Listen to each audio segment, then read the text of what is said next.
अखिलेश यादव जिंदाबाद जिंदाबाद जिंदाबाद, समाजवादी पार्टी जिंदाबाद जिंदाबाद जिंदाबाद, अखिलेश यादव जिंदाबाद जिंदाबाद जिंदाबाद, समाजवादी पार्टी जिंदाबाद। जिंदाबाद जिंदाबाद।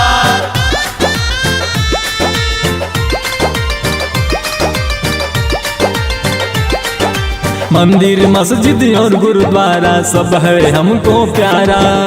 गांधी लोहिया के विचार का है यह देश हमारा।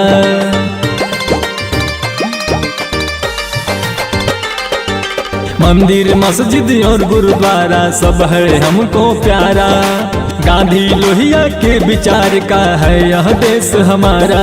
ना जात पात के नाम पे कोई द्वेष चाहिए, ना हिंदू मुस्लिम नाम पे कोई कलेश चाहिए। अगर विकास कराना है अखिलेश चाहिए, अगर विकास कराना है अखिलेश चाहिए।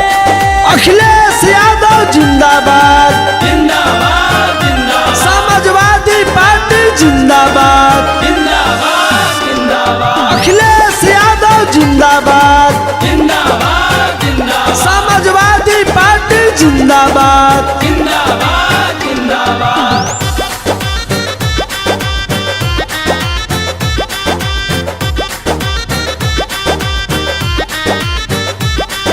विकास के नाम पे वोट लिए छल किए हैं अत्याचारी। बहु बेटियां नहीं सुरक्षित रो रही जनता सारी। नहीं चलेगी हिटलर शाही गांधी का देश चाहिए, नहीं चलेगी हिटलर शाही गांधी का देश चाहिए। अगर विकास कराना है अखिलेश चाहिए, अगर विकास कराना है अखिलेश चाहिए।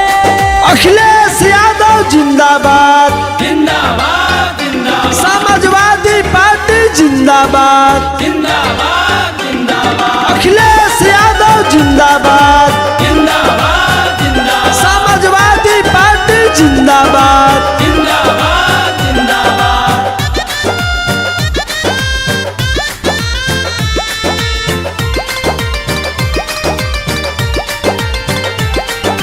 समाजवाद के शासन में बही थी विकास की गंगा।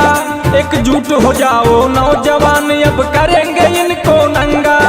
नहीं लाना बहु रुपया कोई विशेष चाहिए, नहीं लाना बहु रुपया कोई विशेष चाहिए।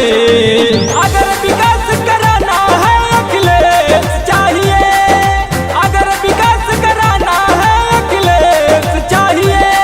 अखिलेश यादव जिंदाबाद जिंदाबाद जिंदाबाद, समाजवादी पार्टी जिंदाबाद जिंदाबाद जिंदाबाद, अखिलेश यादव जिंदाबाद जिंदाबाद जिंदाबाद, समाजवादी पार्टी जिंदाबाद। जिंदाबाद जिंदाबाद।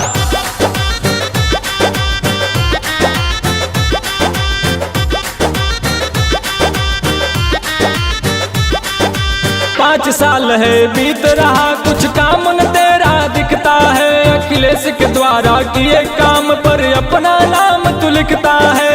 गद्दी छोड़